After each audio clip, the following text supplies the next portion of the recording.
7칙에 운문선사가 채로건풍이라고 가을 바람에 진여 본체가 온전히 여실하게 드러났다.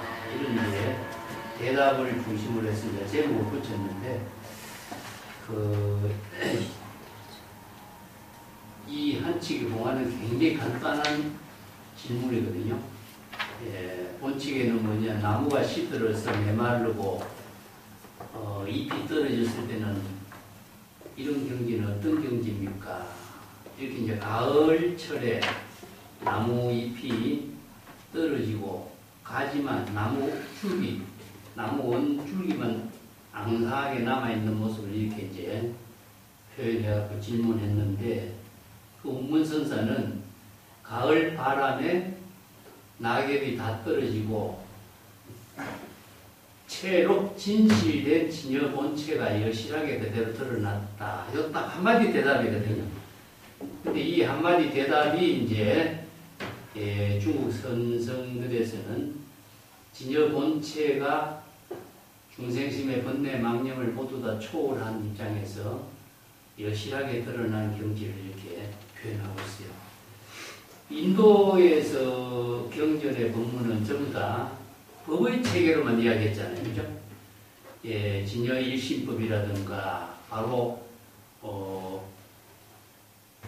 공의 법문이라든가, 이런 것을 다 법의 체계로서만 설명했는데, 중국 사람들은 이것을, 자연의 모든 법을 함께로 소화해서 일심의 지혜로 깨달아 체득해서 또 시절인연의 자기 본분사의 공덕행으로 실행할 수 있는 그 법문으로서 전부 다 생활의 종교 가운데서 이루도록 조사선의 세계를 새롭게 확장한 거죠.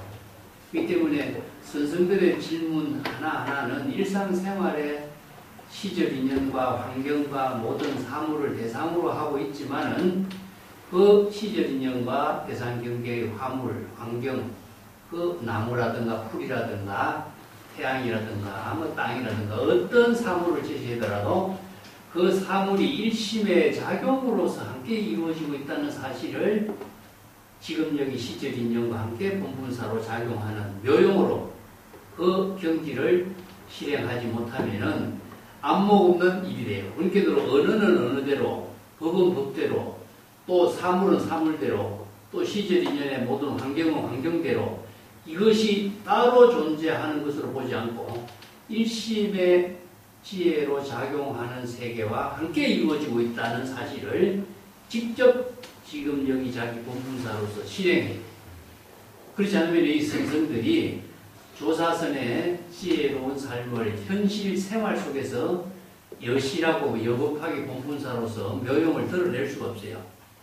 그렇기 때문에 이런 법문들이 이제 중국 불교의 조사선의 특징인데, 본칙을 먼저 딱 한번 볼게요. 어떤 수행성이 운문선사에게 수조 염락시 여하오, 수조라고 하는 것은 나무가 메말라서 시들었다, 비틀었다. 이 말은 가을이 되면은 나무가 지금 낙엽이 다 떨어진 것을 말이죠. 그죠? 그래서 염락, 가을이 되면은 나무가 시들고 낙엽이 모두 떨어진 이런 환경이 된 상태는 어떠한 경지입니까? 이게 단순히 가을철이 돼서 산에 낙엽이 다 지고 나무가 그대로 골격이 드러난 모습을 가지고 질문을 했는데, 이것을 갖고 선생들에게 질문하니까 그 가을의 모든 사물 환경, 풍물이 그대로인데 그 사물과 풍물 그 자체를 가지고 이것을 왜 선생에게 이것을 문제로 제시해서 질문하고 있을까? 요게 이제 첫 번째 하나의 큰 과제가 있죠. 그죠?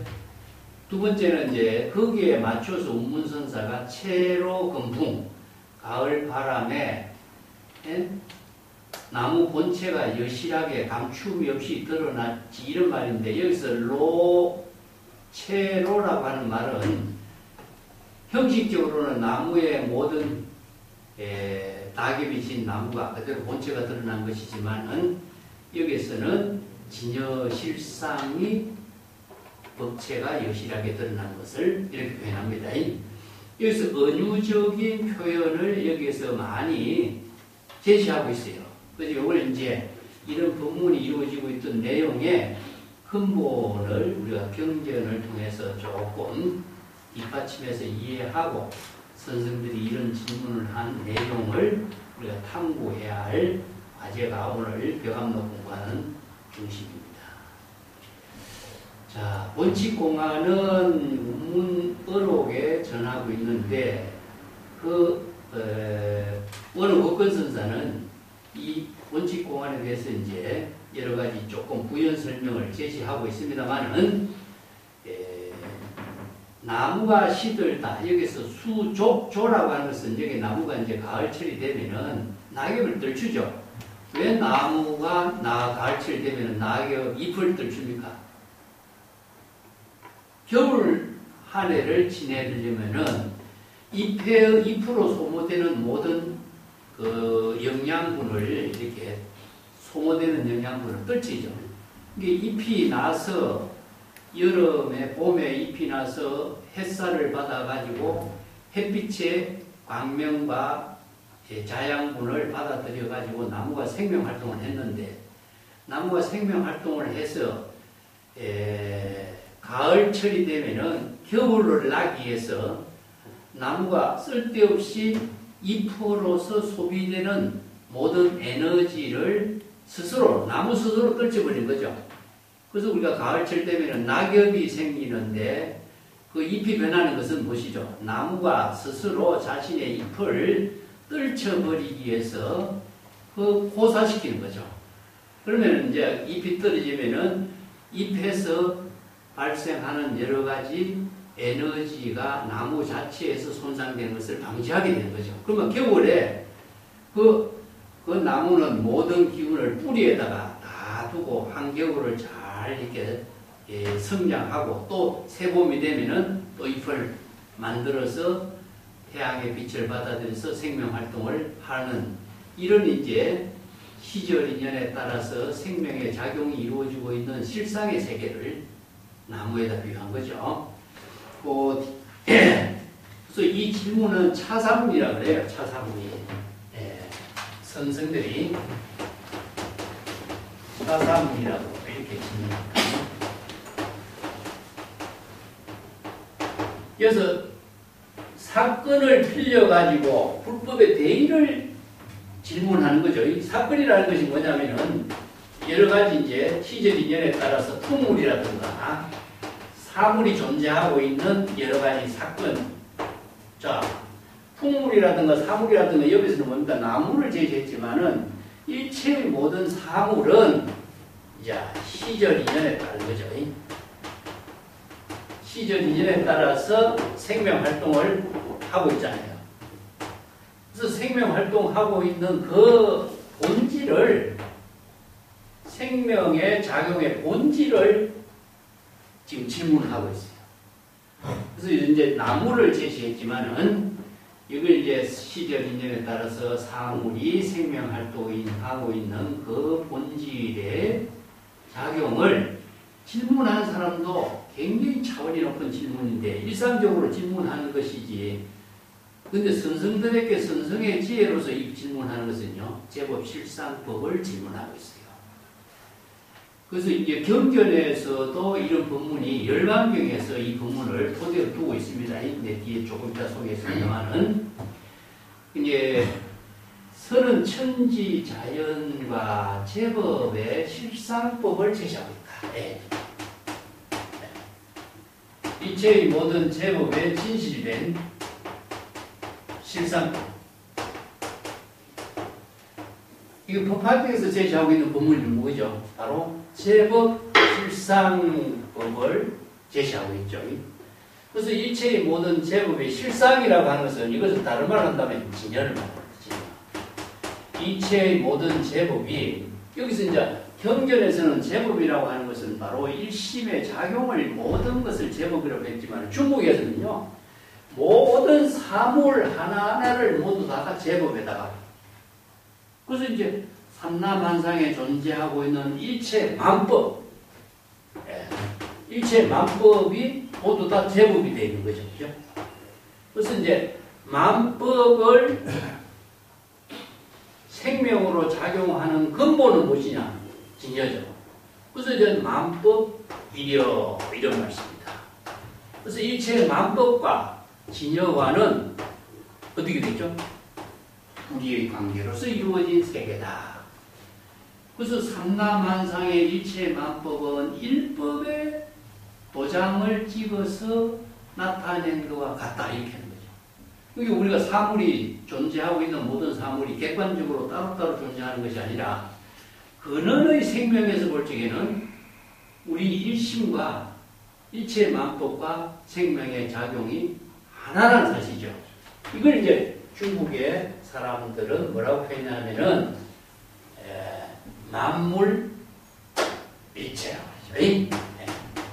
만물 일체. 자, 여기다 더 붙이고 천지, 동근, 만물 일체. 그러죠?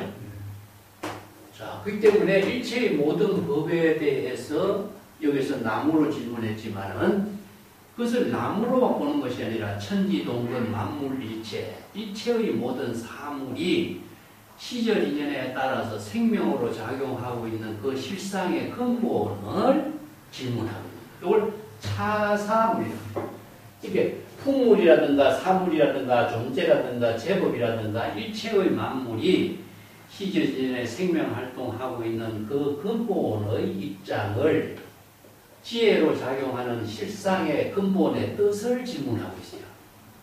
그렇기 때문에 질문한 사람이 얼마나 이 차원이 높은 질문인가가 그 질문자의 질문의 본질을 선생이 안목 없는 사람이 이 사람이 무슨 질문하지? 왜 쓸데없는 나무를 질문하지? 이렇게 본다면은 질문자의 근기와 안목, 성기의 지혜작용을 파악하지 못하는 거예요.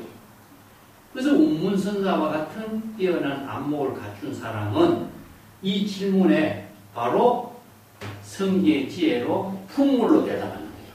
풍물로 대답하는 게 뭡니까? 가을 바람이, 금풍이라고 하는 것은요, 가을 바람입니다.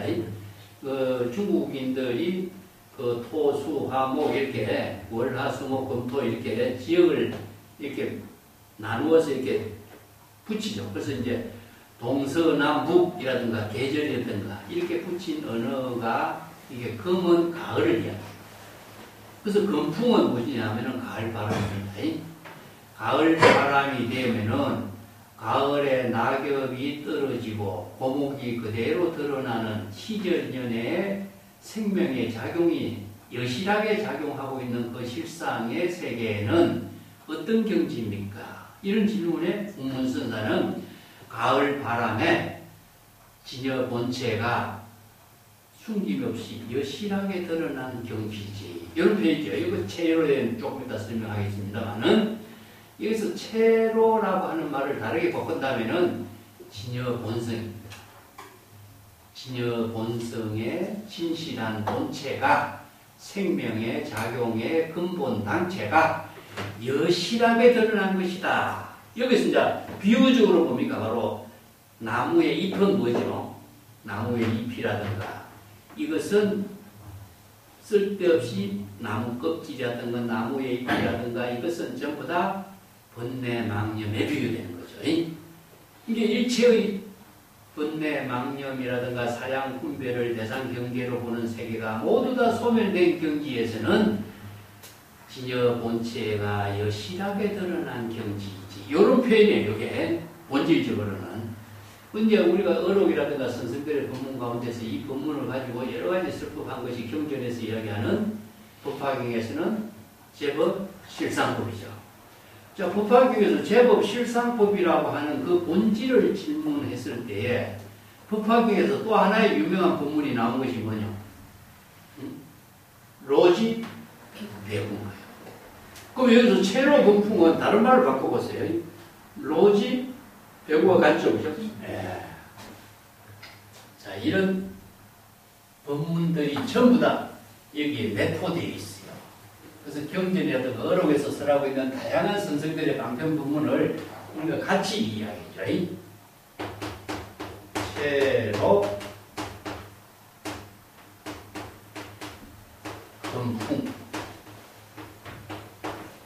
풍은 가을 바람이지만은 채로라고 하는 말다 주목해 봅시다. 예. 자, 곱하기에서 우리가 로지 배우죠. 그래서 채로라고 하는 이 한 말 자체를 우리가 다른 말로 바꾼다면은 로지 배우예요. 로지라고 하는 것은 감춤이 없는 상태에서 여실하고 여법하게, 여법하게 제법의 실상이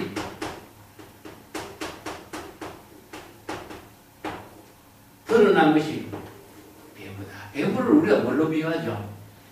진여자성, 자성청정심, 열애장, 실상, 법상, 진재, 진여 여러 가지 이런 말들을 표현하고 있죠. 그죠? 그죠? 원래 이제 천상천하의 유화독존이라고도 표현하고 아니면 열애라고도 표현하고 또 본래면목이라고도 하고 열애장이라고도 하고 여러 가지 표현을 하고 있는 거죠. 그죠?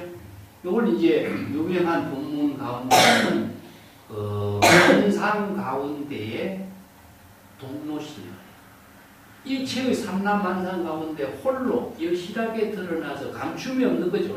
예. 그걸 이제 나중에 다시 개송으로 하겠습니다만은 만상지중의 동로신이다 이렇게 표현해요.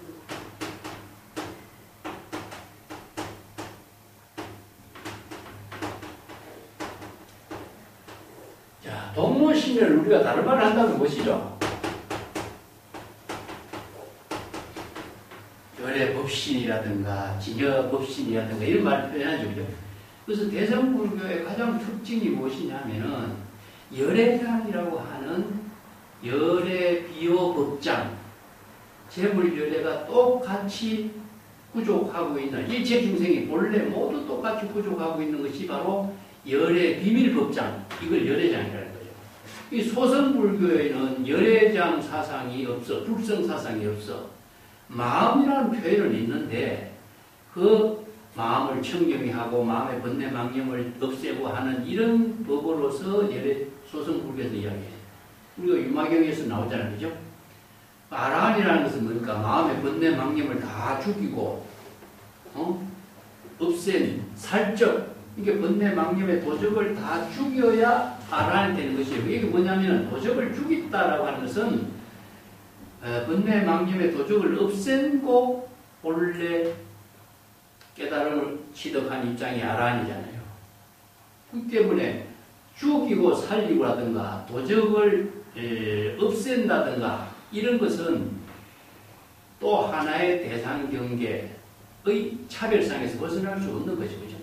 그리고 깨달음을 얻었다라고 하는 것은 깨달음을 대상으로 얻는 것은 이것도 수행을 통해서 얻다 하는 것도 사실은 맞지 않는 소리거든.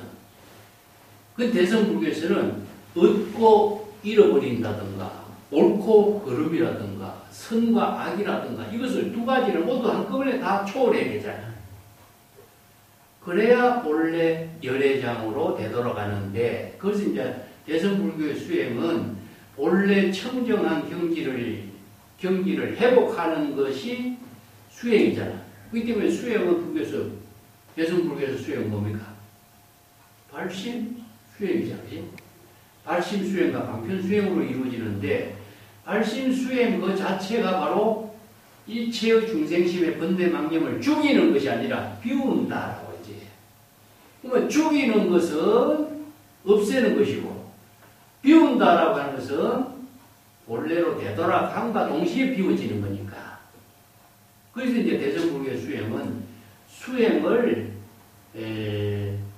마음을 청정하게 닦아서 수행하는 것이 아니라 본래로 되돌아가는 수행을 하고 또 깨달음이라고 하는 것을 대상 경계에서 번뇌망념을 없애고 대상 경계에서 깨달음을 취득하는 것이 아니라 본래로 되돌아간 경지를 깨달음이라 하기 때문에 수행과 깨달음을 대상 경계에서 두지 않아. 그래서 무수무정이라고 해요. 그러니까 초발심으로 정각을 이룰 때에 수행과 깨달음이 동시에 이루어지잖아. 이게 정지소지가 되는 거죠. 이 때문에 대성불교의 수행과 소승불교의 수행은 열애장 사상이 있느냐, 열애장 사상이 뒷받침되어 있느냐 안 되느냐에 따라서 수행법이 다른 거죠. 이 때문에 이런 것도 진여 본체가, 자, 이건 가을 발음이고, 열애장이 부족되어 있는 것이 이제 조금 이따 다시 설명하겠습니다만은 열애 보신이잖아. 그래서 이제 기실론에서 진여 자체가 부족하고 있는 것이 바로 6가지로 설명하죠. 그죠? 그 가운데 이제 열애장이라든가 열애법신이라든가 뭐 그걸 동로신이라든가 여러 가지 건강불개신이라든가 이렇게 표현하고 있는데 이것을 다른 말로 한다면 바로 진여 자성 불성을 말해요. 이게 번뇌 망념의 모든 잎이라든가 티끌이 모두 다 없어진 상태에는 본래 그대로가 여실하게 드러나고 있는 모습을 나무 잎이 떨어지고 나무의 본체가 가을 바람에 다 여실하게 드러나는 상태를 이렇게 은유적으로 비유해 것이고 이것을 질문을 하고 있는 겁니다. 그래서 운문선사 역시 거기에 맞추어서 그 시적으로 이 대답을 한 거죠. 예. 요 실상의 세계가 무엇이냐 하면 바로 제법실상 중국 선생들은 자연법이 자연 본래 그대로가 여법하게 여실하게 드러난 세계다 이런 것이죠. 이런 세계를 이제 천지동건 만물일체라고 하고 또 수류학이라고 봐요. 수류학에 그 자체가 생명으로 작용하고 있는 실상을 표현하는 것이기 때문에 대상으로 보이는 세계가 아니라 지금 ING 상태다. 자, 이걸 열애장이라든가 열애법신이라든가 제법실상이라든가 하는 것이 다르게 이야기한다면 우리가 경전에서 이야기하고 있는 열애라고 하는 말 자체가 ING라고 해 항상 그랬죠. 예. 무소불 어디에서 오고 어디로 가고 하는 것이 대상은 없어. 그렇지만은 항상 열애는 뭡니까? 진여일심의 지혜로 작용하고 있는 세계를 열애라고 하는죠. 그렇기 때문에 열애를 다른 말로 한다면은 제법의 모든 진실상이 지금 여기 생명활동으로 여여하게 작용하고 있는 ING 상태 아니에요. 그죠? 그렇기 때문에 체로 건풍이라든가 로지 배부라든가 하는 것도 그냥 대상 경계로 보이는 세계가 아니라 지금 여기 자기 본분사의 지혜의 생명으로 작용하고 있는 세계로 드러난 걸 말하는 거죠. 이게 이걸 중국 선생들은 뭐라 하죠? 지금 여기 자기 본분사라고 하잖아. 그걸 경전에서는 뭐 대통지성군이 식급 자도량하고 있다든가 그런 이제 웅자실제 중도상에 있다든가 이런 말을 쓰죠. 그 이런 말들을 중국 사람들은 전부 다 자기 본분사의 지혜로 작용하고 있는 그 실상을 표현하고 있습니다. 그렇기 때문에 열애장, 열애법신 이것을 바로 여기서 체로 하나도 숨김없이 근데 이것이 이제 나무 잎에 가려가지고 나무의 본체가 드러나지 않았는데 나무 잎이 가을 바람에 다 떨어지고 나무 본체가 여실하게 드러나니까 감춤이 없이 그대로 여실하게 드러난 그 실상의 세계. 나무가 그렇다고 생명활동이 작용하고 있는 것이 죽은 건 아니다. 그게 바로 체로 건풍이다. 그걸 비유한다면 열애법신. 바로 지금 여기 자기 본분사의 지혜로 작용하고 있는 그 실상의 세계를 이렇게 대답하고 있습니다. 이 때문에 이런 법문들을 그 중국 선성들은 여러 가지 시적으로 표현하고 있는데, 우리가 소동파의 개성으로서 유명한 법문이 있죠. 개성변식 광장석하는 말이죠. 자, 그 개성도 조금 같이 이해를 합시다. 그게 선성들의 모든 법문이 하나의 대상 경계로서만 이렇게 있다. 은구로만 이야기해서는 안 돼요. 항상 열애장이라고 하는 말은 열애의 지혜가 무일물 중에 무일물 중에 무진장으로 작용하고 있는 거죠. 무진장으로 작용하는 상태가 무엇이냐면 바로 진공 묘유로 작용하고 있어요. 자, 이것을 바로 열에는 내가 ing다. 중국 순서대는 지금 여기 자기 본분사다. 이것을 바로 제법 실상의법으로 법신벌로서 이제 표현했는데 그 유명한 소동판에 이걸 뭐라고 개성을 쓰느냐 하면은 개성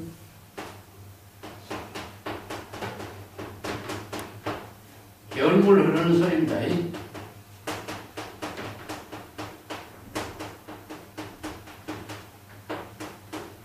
광장설.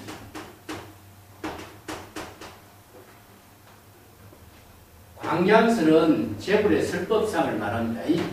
재불 열의 여시설법상을 광장설이에요.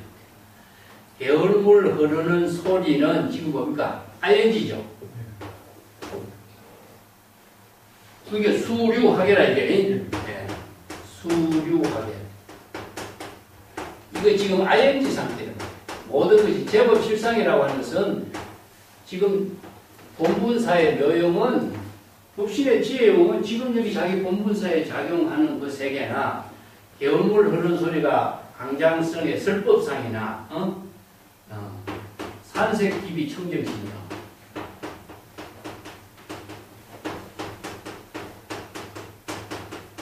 똑같은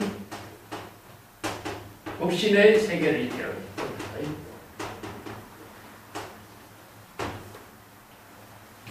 산의 모든 보이는 대상 경계의 모습, 산에 있는 것이 뭡니까? 산에 있는 모든 만물이죠. 그죠? 만물이 청정 법신이 아닌 것이 어디 있느냐. 여기서 이제 재불열애의 설법하고 재불열애의 청정 법신이 죽은 상태가 아니죠. 지금 ing라고 해요. 그 동로신이라고 하는 것은 열애장, 무일물 중에 무진장으로 지금 여기 만상 가운데서 항상 독자적으로 외부의 힘에 의존하지 않고 자기 본분사에 공덕행을 해야 하는 본분사의 삶을 진공묘유로 실행하고 이것을 바로 이제 체로 이런 말로 표현하고 있는데 대성불교의 근본 핵심을 중국 사람들은 일체의 만법과 하나된 경지에서 자기 본분사의 묘용을 실행하고 있는 걸 이렇게 표현해요. 그렇기 때문에 수없이 많은 방법의 언어를 제시해도 그것이 다 일심의 지혜로 작용하는 세계로 수용할 수 있는 안목을 갖추지 못하면은 바로 진여실상의 세계가 아니라 대상 경계에 타락된 중생이 되는 거죠. 그래서 질문한 사람도 사물이라든가 현실에 이루어지고 있는 풍물을 가지고 진여실상의 세계를 질문했고 대답한 운문선사도 진여실상의 열애의 법신의 묘용을 열법하고 계시라고 대답했어요. 그렇기 때문에 여기 질문자와 대답자가 굉장히 뛰어난 안목을 갖춘 사람이 아니면은 이런 대화가 이루어지지 못한다. 이런 표현이 되죠. 예. 뭐, 뒷장에는,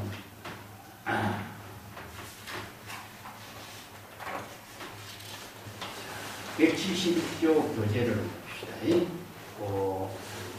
운문선사에게 어떤 수행성이 찾아와서 가을철에 나무가 시들고 메말라 잎이 떨어져 있을 때 수조염락이란 뜻이죠. 예, 수조염락이란 말을 가을철에 이제 나무가 물이 마르고 잎이 떨어져 가지만 앙상하게 남아있는 풍경 이런 경지의 실상을 가지고 질문한 거죠. 예, 질문한 사람이 가을의 자연 환경 풍경을 문제로 제법 실상의 근본의 뜻을 질문한 거죠. 나무가 시들어 메마르고 잎이 떨어졌을 때의 경지. 자, 이런 질문한 그 선성은 열반경에 다음과 같이 브루나가 서라는 고사를 토대로 이 문제를 제시하고 있다. 이렇게 봐요. 그 열반경에 봅시다. 이 브루나가 말했습니다. 한 가지 비유를 들어서 말씀을 올리니 들어주십시오. 부처님이 말했다. 좋은 일이지. 그대 마음대로 말해보게. 세존이시여. 마치 큰 마을 앞에 사라나무 숲이 있고 그 숲 가운데 한 그루 나무가 숲보다 먼저 생겨 100년이 넘었습니다. 그 숲의 주인은 물을 주면서 철에 따라 가꾸었는데 그 나무가 오래되어 껍질과 나무 가지와 잎은 모두 다 탈락하고 굳은 고갱이만 남아있습니다. 열에도 그와 같아서 낡은 것은 모두 제거해 없어지고 오직 진실한 법만 남아있습니다. 요 말을 토대로 하고 있어요. 이걸 이제 마조선사 같은 사람, 중국 선생들은요, 마조를 보면은 약산 윤선사가 마조선사를 친견해서 이제 참선 수행을 하고 그 안목을 갖추어서 마조선사를 3년 동안 시봉을 해요. 약산 윤선사가 그 유명한 사람이 이고와 만나가지고 그 대화를 나눈 사람 중에 약산 윤선사인데 그 약산 윤선사의 법문에 뛰어난 것이 뭐냐면은 그 자선 수행을 하는 대화 같은 것이 있어요. 선사는 자선을 어떻게 합니까? 하니까 번뇌 망상을 익히지 말라 이렇게 하죠. 망상을 피우지 말라 하는 것이 자선, 망상을 익히지 않는 것이 자선이냐? 이게 선성의 수행은 비사량의 자선이다. 이렇게 사량과 비사량을 초월하고, 네? 자, 불사량과 사량을 초월하고, 사량은 뭐냐? 중생심이고, 불사량은 번뇌 망념을 일으키지 않는 거예요. 그러면 긍정과 부정을 초월한 것이 뭐냐? 비사량인 거예요. 그래서 이제 피도행이다, 이게. 예. 그래서 비사량처 정식납정이요. 그 신심명의 유명한 본문이 나와요. 예. 이런 본문들이 이제 바로 열애재앙, 열애법신의 지혜로 이루어진 경지를 전부 다 선생들이 이렇게 설법을, 이렇게 일상생활 속에서 설법을 본문하고 있어요. 예. 우리가 중생심으로서는 사량 분별한다는 얘기죠. 예. 그러면 불사량, 사량 분별하지 마라 이런 말이에요. 그러니까 이것은 긍정이고 이건 부정이에요. 그러면 긍정과 부정을 가지고서 올바른 참선 수행이 안 되겠죠. 어느 한쪽을 선택해도 그게 소성불교에서는 망상을 피우지 마라, 망상을 다 죽이는 것이 불사량, 이것이 바로 아란의 경지가 된 거예요. 근데 대성불교에서는 비사량이라고 해요. 비사량.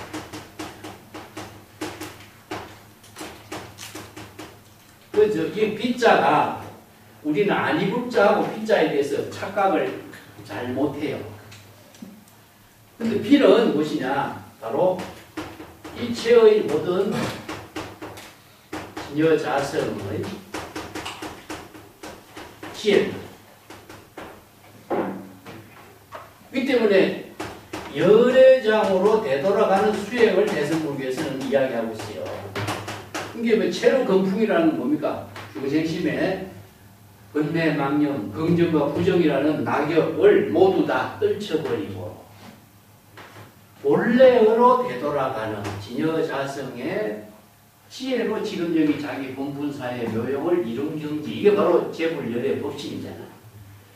그래서 이제 선생들의 모든 선답은 이런 대성불교의 열애장 불성 사상을 토대로 해서 출생한 지혜의 법문을 깨닫도록 설법하고 있는 거예요. 그래서 이 법의 체계를 제법 실상법의 세계를 파악하지 못하고 선문답의 본질을 언어로만 자꾸 이해한다면 언어의 차별상에서 갈등에서 벗어날 수 없습니다. 그래서 이 법문이 이제 똑같은 열반경의 법문을 토대로 해서 중국 선선들은 이것을 어떻게 했냐. 피부 탈락, 유유일진시라고 해. 자, 여기 피부가, 일체의 모든 피부가 탈락했어요. 낙엽이 모두 다 떨어진 것이죠. 유유진, 오직 이 진실만 남아있다. 이 진실이 보시는 바로 진여자성이라든가 본래는 뭐겠지. 그래서 제법 실상, 제법 진실상, 이것을 다른 말로 한다면 열애장, 열애법신 전부 다 이렇게 표현하는 거죠. 그래서 이런 법문들이 약산 요은선사와 마조와의 대화에서도 비슷하게 있어요. 이런 법문들이. 요거 이제 비슷한 열반경의 법문을 토대로 해서 피부가 완전히 탈락돼서 오직 하나의 진실된 진여법신의 지혜로 작용하는 것만으로 이루어져 있다. 그래서 이 열반경의 배경을 두고 있습니다. 그 다음 한산시에도 보면 열반경의 법문을 토대로 해서 자, 이런 시를 얻기도 하고, 황정경, 그 유명한 송대의 이제 황상곡이라고 하죠, 그죠? 그 유명한 그 소동파와 같이 짝을 이루는 그 유명한 시인이죠. 그 황정경도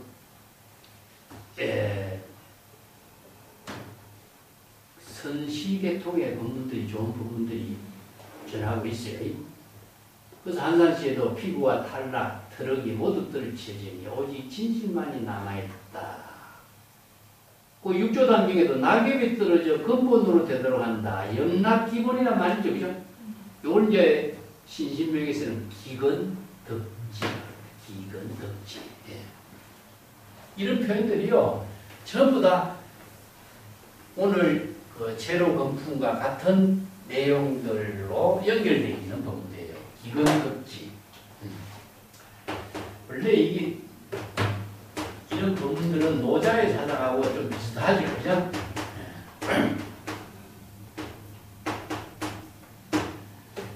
그래서 육조 해령이 뿌리로 되도록 한다. 이 말도 낙엽이 떨어져서 근본으로 되도록 한다. 이게 근본이라고 하는 말은 전부 다 진여본성, 생명의 실상, 또 열애장. 뭐 우리가 대성불교를 내가 귀가, 기근, 뭐 기명 이런 말 했죠. 이건 중생심의 모든 차별사항을 초월해서 본래 청정한 진여본성으로 되도록 하는 것, 이게 바로 열애장 사상의 근본이거든요. 그래서 대성불교는 열애장 사상, 진여법시를 중심으로 해서 발심수행, 방편수행으로 지금 여기 자기 본부사의 공덕행을 이룰 수 있는 법문을 제시하고 있는 것이죠. 그래서 유명한 그 열반경에서 이체 중생들이 모두 불성을 부족하고 있다. 이 법문들이 뭐 법화경에서 제시하고 있는 열애의 비밀법장이라든가 뭐 이런 법문들 전부 다 수용해가지고 열애장, 불성, 진여자성, 법성, 열애법신 전부 다 내용은 같은 말인데 언어는 조금씩 달라요. 이렇게 다르게 표현하고 있는 것이나 같은 내용들이죠. 그래서 열반경의 유명한 법문들 가운데 있잖아요. 우유 가운데에 아주 그 요구르트가 넘치기가 있다. 중생의 불성도야 마찬가지다.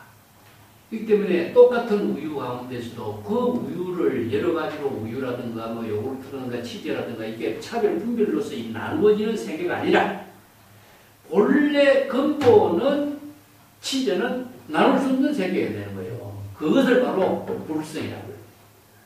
이 때문에 일체의 차별 분별상 육권, 육진의 대상 경계를 분별하는 중생심의 망상이 전부 소멸되고 열애장, 진여법신, 불성은 나누어지지 않는 거예요. 제일 진실이라 쪼갤 수 없는 거죠. 이것을 바로 진여법신, 일심 이런 표현을 하고 있어요.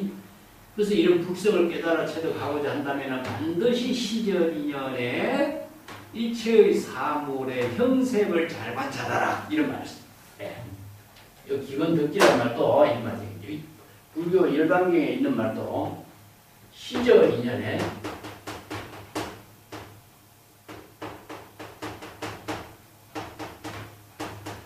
시절 인연에 따라서 나타나고 있는 모든 사물들이잖아. 만상, 삼라만상, 제법실상. 이게 형색을 관찰하라. 관. 그래서 이제 불교에서는 이 관이라는 글자가 무엇이냐면은 제법실상을 관찰하는 정법의 안목을 관이라고 그래요. 그렇기 때문에 여실지견이라든가 불지견이라든가 하는 것은 이런 안목을 갖춘 입장을 말하는 거예요. 그렇기 때문에 형색이라는 것이 시절 인연에 따라서 형색이 뭐겠어요? 나무가 썩어서 잎이 다 떨어지고 근본도 다. 자, 이거 제법 실상을 표현해 보겠습니다. 제법의 진실상으로 작용하는 법을 잘 관찰하라. 이 말이죠. 그래서 이런 법문들을 토대로 해서 진여실상의 세계를 깨달아 체득하도록 하라. 그래서 이제 불설불국인 가운데서 이런 말을 해요. 삼라만상의 이체의 모든 법은 일법지 소이다.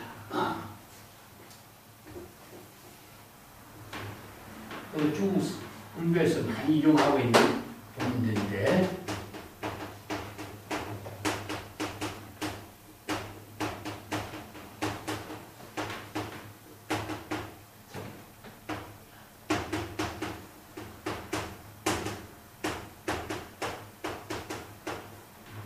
너무나 유명한 구절인데 이게. 이것은 삼라만상의 모든 체법 실상을 표현하죠. 그죠? 근데 삼라만상의 모든 만물이 우리가 진여일심으로 나타난 것이다. 이런 뜻입니다. 왜 이런 말일까요? 우리가 색적시고 공적시색이라도 이런 말 쓰죠.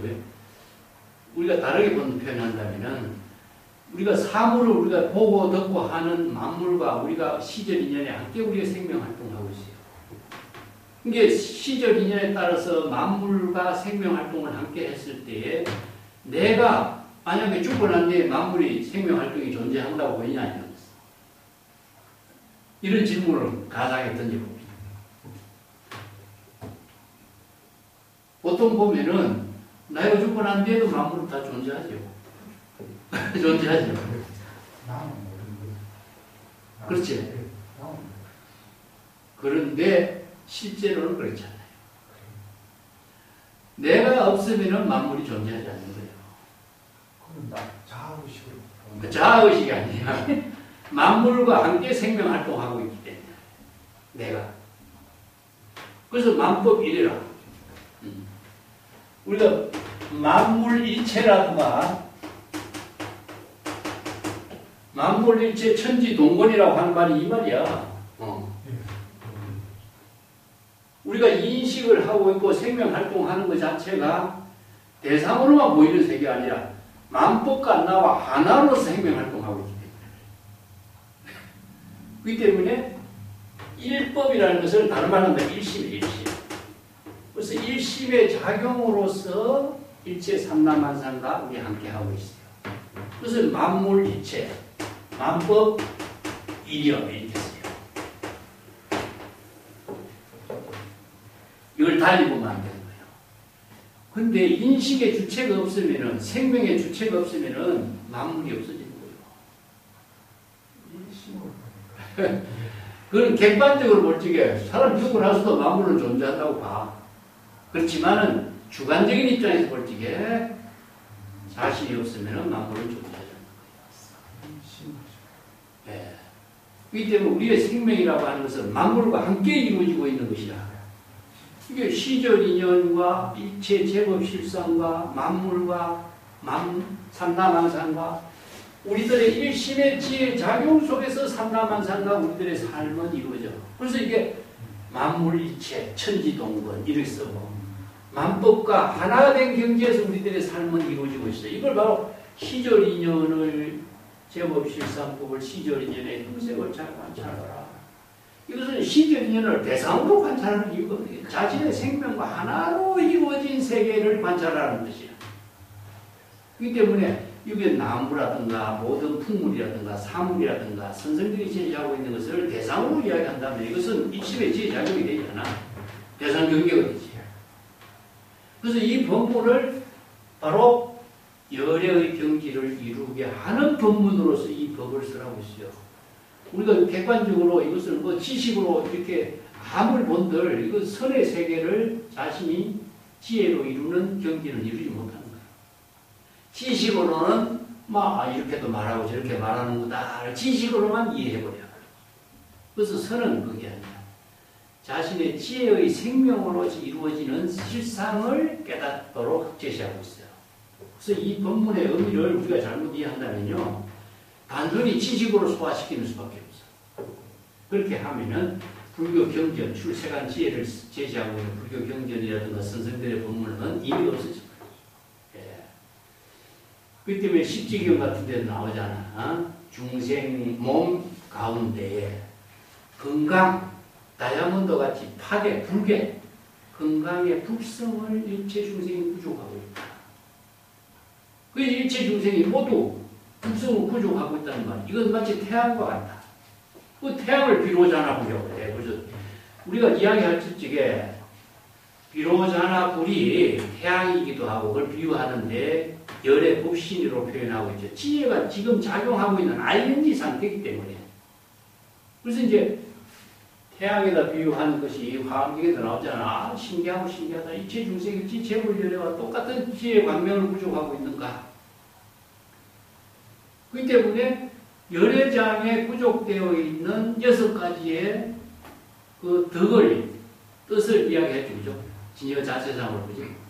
그게 바로 열애장이 구족되어 있는 그 생명의 실상을 말하는 거예요. 그 생명의 실상을 삼라만상과 함께 이루어지고 있는, 태양이 혼자 이루어지나? 태양이 삼라만상과 함께 이루어지고 있는 것이죠. 그 태양이 없어진다고 삼라만상이 없어진다? 말이 안 되잖아요. 그러니까 우리 일심이 태양과 같기 때문에. 그래서 불성은 삼라만상과 태양과 같은 입장이다. 그래서 지혜 본체가 밝고 원만하게 지혜 광명을 일체의 모든 만물과 함께 생명을 나누기 때문에 이게 바로 재불열애가 비로자나불이라고 표현하지만은 재불열애가 일체 중생과 일체 만물과 함께 생명의 작용을 함께 공덕행으로 나누기 때문에 그게 만물일체라고 하는 거예요. 그래서 이런 것을 진여 자체상이라고 표현해 기시를 했으니 그래서 일체 중생이 신류불성이라고 하는 말. 그래서 이제 열애는 이미 재불의 지혜를 부족한 경지요. 그대는 당연히 재불의 지혜를 부족할 보살이다. 이렇게 표현하는 거예요. 반드시 재불의 지혜를 부족하는데 안목을 갖췄을 때 재불의 지혜를 갖추는 것이고 안목을 갖추지 못했을 때는 어떻게 해요? 여기가 바로 불지견을. 그래서 선성들이 불지견을 부족할 수 있도록 이 대화를 하고 지도를 하고 설법을 하는 거죠. 그래서 이 본문의 핵심은 이제 여기 있습니다. 자, 이걸 국가선사의 수시 본문을 통해서 보고 다시 또 원칙으로 공부해 갈게요. 네, 칠판에 적어놓은 것이 오늘 국가선사의 수시본입니다. 여기 질문을 하나로 질문하는데 대답은 10가지로 대답했다. 이런 말이죠, 그죠? 질문을 하는데 대답은 10가지. 자, 이게 뭘까요? 하나를 질문하면 10가지로서 대답을 하고 또 하나를 제시하면은 3가지를 분명하게 깨달아 체득할 수 있도록 밝히고 있다. 자, 운문선사의 안목을 기억하고 있습니다. 운문선사는 수행성이 한 가지 질문을 하지만은 운문선사의 대답은 수행성의 근기를 통찰할 수 있는 안목이 뛰어났기 때문에 10가지로서 자유자재로 대답을 충분히 잘해서 한 가지의 문제를 제시해서 질문을 하면은 그와 관련된 세 가지의 모든 일을 분명히 깨달아 체득할 수 있도록 제법 실상의 법문을 제시한 대답이다. 이렇게 이제 운문선사의 대답을 가지고 이렇게 평가를 해요. 그래서 운문선사가 수행성의 질문에 맞춰서 통찰력을 가지고 대답한 체로금풍에 대한 이제 수시법문을 이렇게 평가를 했어요.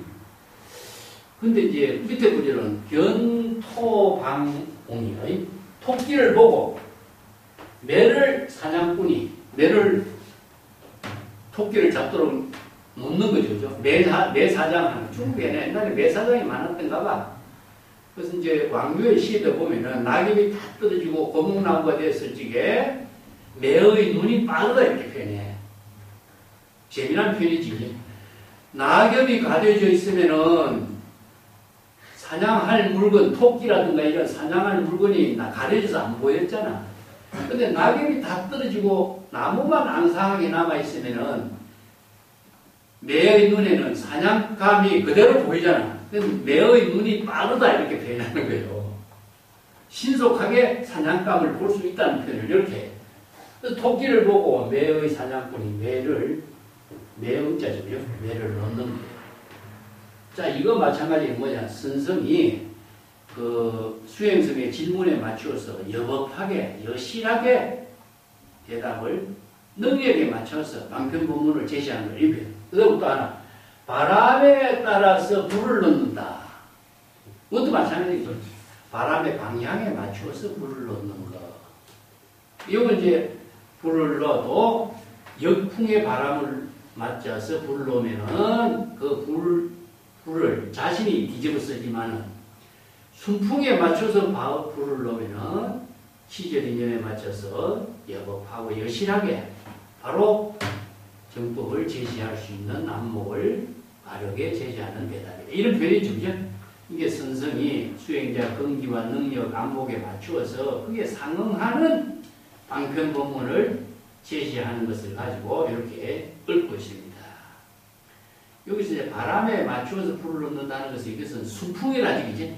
순풍을 바로 수연성이라고 해요. 수연성. 시절인연에 맞춰서 거기에 행화를 펼치는 이런 능력을 갖춘 것을 이렇게 이제 표현하고 있습니다. 그 다음에 두 번째에 불섭 미모의 차치하로. 이게 불섭 미모라고 하는 말이에요. 원래 미모라고 하는 말은요, 눈썹이죠. 우리가 취한 미모라고 유명했잖아. 내가 눈썹을 아끼지 않고 여러분들 결제 동안 내가 하루도 빠지지 않고 설법하지 않았느냐 이런 말 했죠. 그죠? 그 취한 미모가 있는데 임재록에도 나오죠. 설법을 잘못하게 되면은 눈썹이 빠진다는 이런 망설이 있어요. 이게 눈썹은 뭘 비유합니까? 미모.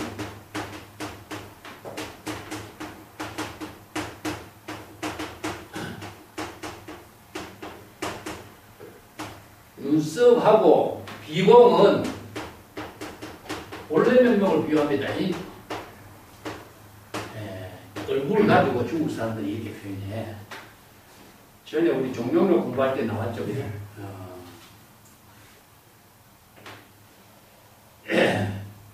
코가 뭡니까? 맨 처음에 입이 입이 내가 음식을 먹고 목마를 때 물을 마시고 해서 이 생명을 유지할 수 있는 힘을 내가 다 제공해주고 있는데 왜가 내 얼굴 밑에서 내가 입이 맨 밑에 앉아 있느냐 이렇게 하니까 그러면서 이제 코를 보고 니는 왜 내부에 그 자리에 자꾸 떠 앉아 있느냐 이렇게 하는 질문이 있죠. 이게 코는 나는 사실은 아무 할 일도 없지만은 내가 얼굴 가운데 자리 잡고 있는 것은 참 내가 면목이 없다. 아무 할 일도 없이 앉아 있는 것은. 그렇지만 생각해봐라. 내가 내 입 밑에 앉아 있어봐라. 어떻게 되겠느냐. 그렇게 대답하고 있죠.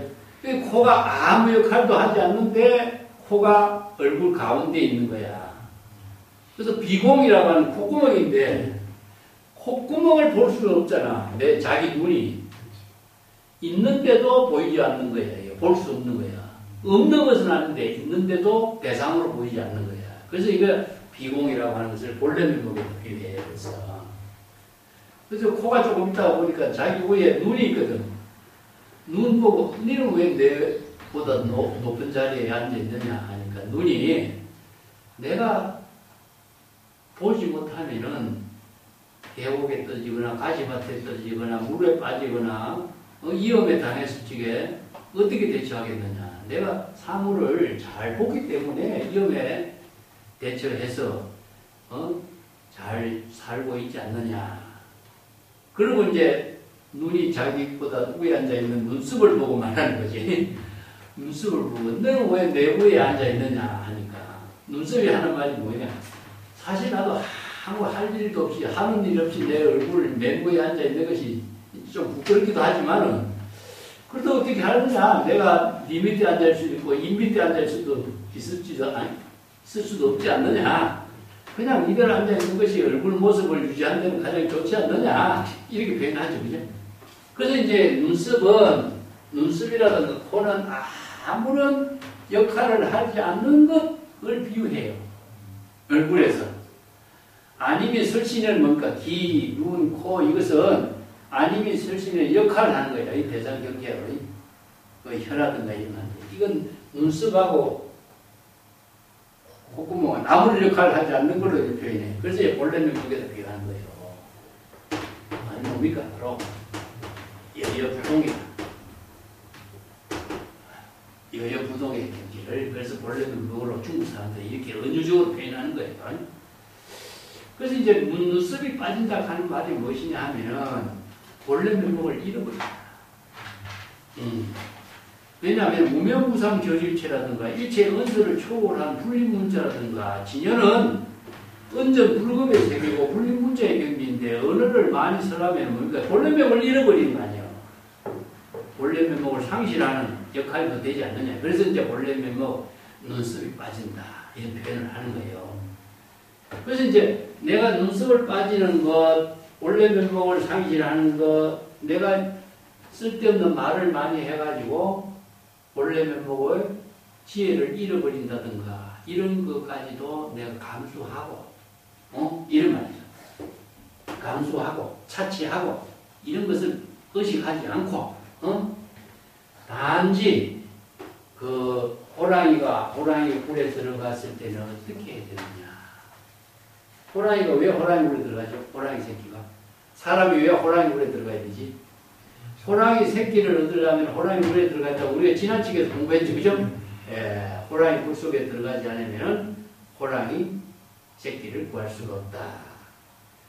근데 하기에 영리한 수행자였기 때문에 여기에서도 그 안목을 갖춘 수행성에게 맞는 대답을 하는 것을 여기에서 이제 눈썹을 아끼지 않고 설법하는 것을 그런데 이 수행자는 뭡니까?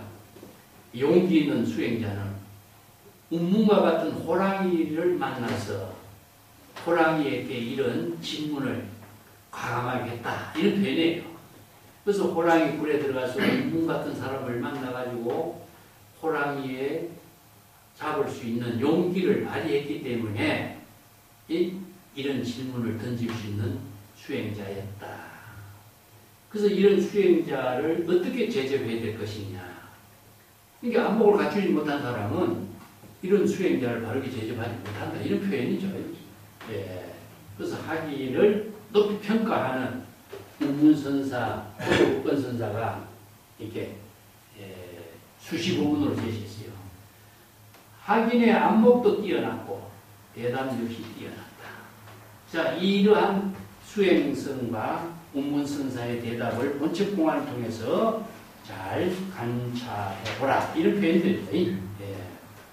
이게 스승과 제자가 이심전심으로 지음관계로 이런 선문답이 이루어진 사실을 이렇게 표현하는데 유명한 본문이 뭡니까? 바로 성기의 지혜는 스승에게 양보하지 않아요.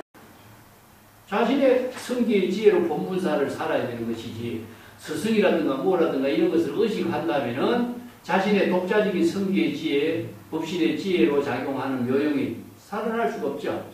그래서 성기의 지혜는 스승에게도 양보하지 않는 이런 용기, 이런 안목 능력을 갖춘 지도자였다. 그래서 초사직이라고 해요. 스승을 능가하는 성기의 지혜 작용을 갖추지 못하면은 스승을 초월할 수 있는 능력의 선생이 될 수 없는 거죠. 이게 이제 중국인들이 제자 교육에 정말 생명을 쏟는 이유가 훌륭한 제자를 키우기 위해서 자신의 온 힘을 다한 거죠. 그게 이제 공자가 제자들 교육시키는 법이 중국에서는 이제 사자 교육의 가장 근본이 됐는데, 내가 자주 이야기했지만은 규기라고 하는 사람이 현장의 제자가 된 이야기잖아. 현장이 규기라고 하는 그 천재를 자기 제자로 만들기 위해서 온갖 노력을 다 기울여가지고 결국 출가를 시켜서 훌륭한 규기 법사가 되도록 만들었잖아요. 그래서 신라의 원칙이라든가 현장의 제자 가운데 중국 사람으로도 규기라고 하는 이 세 사람이 중국의 유식 철학의 그 어떤 새로운 학풍을 일으켰죠. 우리나라 신라의 원효라든가 어상대사가 현장의 유식 철학을 공부하기 위해서 이 땅 구법의 원력을 세운 거잖아. 원효를 중간에 포기하고, 어상은 같지만은 유식 철학보다는 오히려 화음, 지상사에 지엄선사를 만나서 그 화음을 공부해왔지. 그 스승을 찾아서 그 공부하는 그 정열, 그것이 있어야 또 훌륭한 스승을 만나서 정법을 공부하는 이는 구도행이 이루어진 거죠. 그래서 스승과 제자의 이런 그 능력이 있어야 된다. 호랑이 굴에 들어가야 호랑이 새끼를 얻는다 하는 말을 우리가 운문선사의 본문에도 이런 말이 나와요. 호랑이 굴에 들어가지 않고서 어떻게 호랑이 새끼를 구할 수가 있겠는가. 그래서 운문선사 같은 사람은 동생 동사, 같이 살고 같이 죽는 그 사람 제자를 키우려고 하는 그 마음이 이렇게 지대했기 때문에 이런 좋은 법을 설할 수가 있었다. 그리고 벼감록 26쪽에도 그 백장의 기특사에서도 나왔죠. 그죠? 네. 이영을 무릅쓰고 호랑이 굴에 들어가야 호랑이 새끼를 구하는 이런 그 법을 중국 스승들의 구도에다 비유를 한 거죠. 자, 그러면 교재 쪽으로 좀 더 보겠습니다. 172쪽에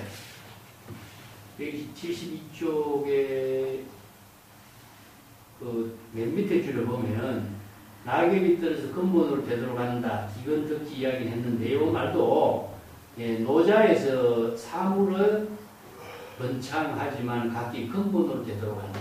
근본으로 되도록 하는 것을 적경이라고 하고, 이런 법문들이 이제 그 노자에 있는 법문들이 있죠. 그죠? 근데 중국의 선생들의 법문들은요, 노자의 법문들하고 장자의 법문들을 자주 응용해요. 근데 그렇다고 해서 노자 사상이라든가 장자의 사상을 그대로 개성하는 것이 아니라, 이게 차로 길을 가면서, 길을 잠시 빌려가면서 좋은 경치를 함께 모두 구경한다. 이렇게 표현해요. 그러니까 중국인들은 제자백과 노장자라든가 뛰어난 그 안목 갖춘 사람들이 많잖아요.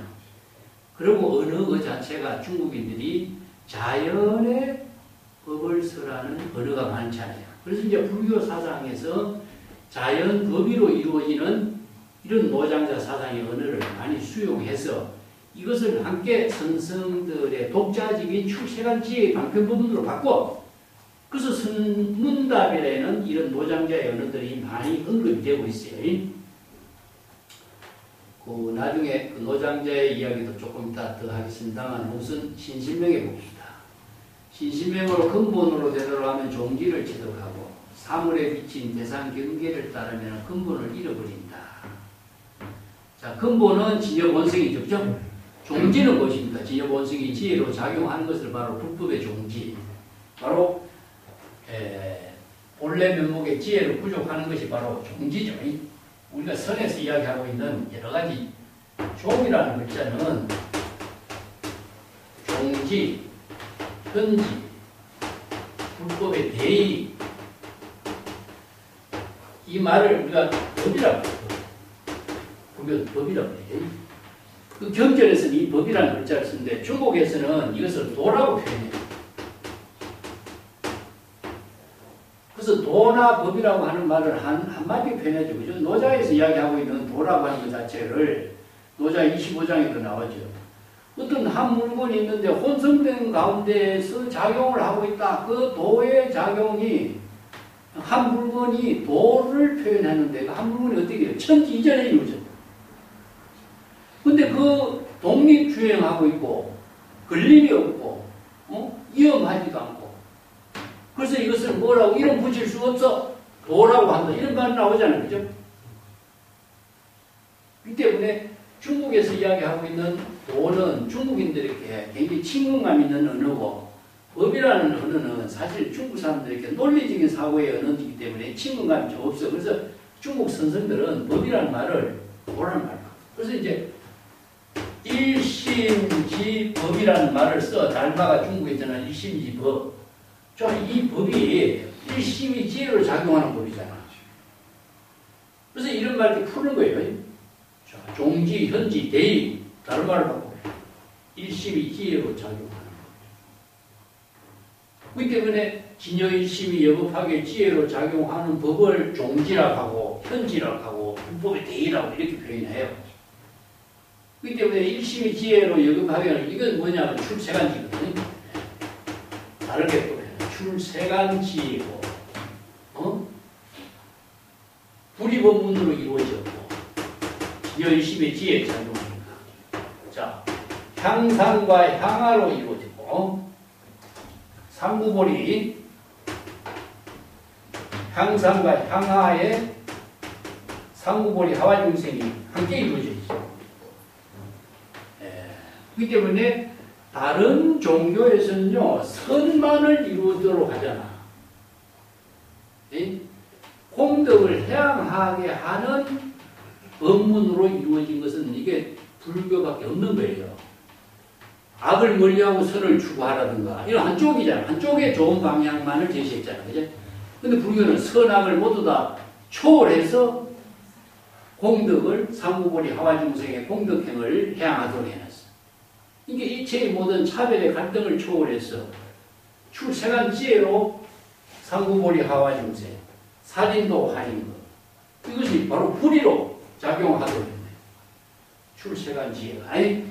그래서 진여일심이 출세간 지혜로 작용하는 것을 우리가 다른 불교의 종지라든가 현지라든가 불법의 대의라고 하고 이것을 법이라고 하기도 하고 도라고 표현한다. 이런 말이죠.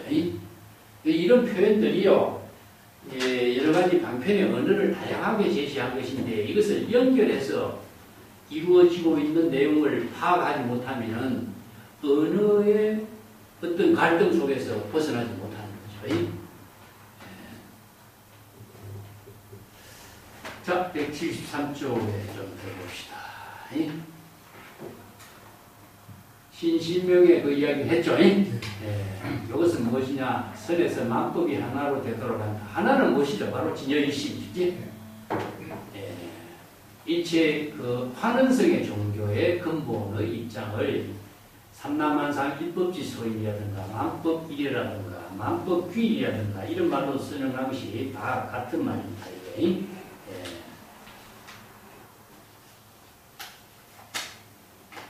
이런 내용들을 우리가 법의 체계로 가지고 좀 정리해서 스스로 이게 혼란이 일어나지 않도록 언어를 잘 정리해서 이렇게 해두어야만이 이런 방편의 언어가 무엇을 의미하는가 이것을 이제 함께 참고해요. 그래서 이 지실론에서 중생의 망심에서 발심 수행해서 본래 진여자성으로 깨달아 체득하는 그걸 회기성. 이게 환덕본심, 그 다음에 환본기진이라고 그러죠. 근본으로 되돌아가고 진여본성으로 되돌아간다. 원래 집으로 되돌아간다. 이게 환원성의 종교라. 불교는 환원성의 종교. 그래서 만법기일이라든가 이런 말 자체가 전부 다 환원성의 종교입니다. 치어야 되겠지.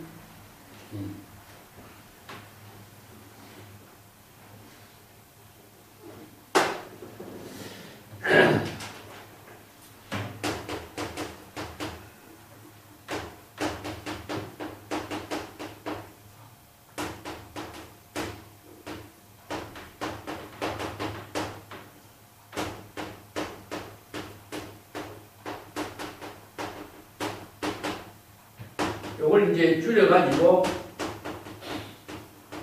비명이라든가 아니면 귀가라든가 이런 말 쓰죠, 그죠? 아니면 귀의라든가 이렇게 이제 하는데 귀, 삼보 이런 말 쓰죠, 그죠? 근데 이 삼보는 삼보에 귀한다 해서 지금 불법성 삼보가 자성 삼보를 말한다. 자성 삼보. 우리가 대성기실로는 귀경계도 나오잖아, 자성 삼보로, 그지? 예. 그럼 저는 뭡니까, 바로?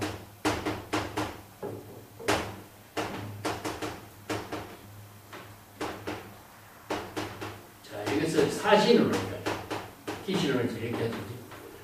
불성을 깨달아 체득하면 부처고, 불성이 여급하게 지혜로 작용하는 것이 법이고, 불성으로서 발심 수행하는 것은 뭐냐? 성가죠. 보살입니다. 보살이 여급하게 수행해서 깨달아 체득하면 부처인 거예요. 이게 바로 자성삼보를 말하는 것이지, 이 때문에 대상으로 보이는 불법성에 귀한 게 아니죠. 그러니까 다르게 말한다면은 귀명이나 귀인은 같은 거예요. 이건 지혜의 생명, 진여자성의 지혜의 생명으로 되도록 하는 거니까. 이게 자성의 삼보의 생명의 지혜의 작용으로 이루어지는 것으로 우리가 함께 하는 것을 다르게 말한다면 이게 귀입니다. 귀. 귀가 그래요. 그 이런 경지를 환원성의 종교라고 해요. 그래서 일이라고 하는 것은 열애장이다. 그래서 이게 대성불교에서만 있어요. 세계의 어떤 종교에서도 환원성의 종교의 사상체계를 갖고 있는 것은 불교밖에 없어요.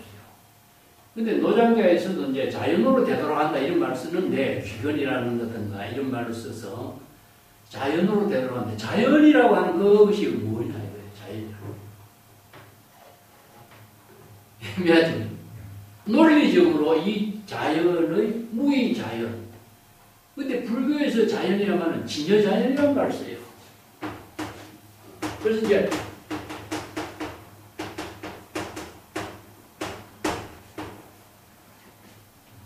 노장교에서는 자연이란 말은 무의 자연이라고 쓰는데, 자연 그 자체를 뭐 도라고 표현하고 여러 가지지만 이것은 애매한 점이 많이 있어. 논리 체계가 없는, 분명하지 않아. 그래서 기실론 같은 데는 진여 자연이라. 이거 왜냐하면 진여는 외부의 힘에 의해서 만들어진 것이 아니라 본래 그대로 이루어지는 상태이기 때문에 이걸 진여 자연이라고 써.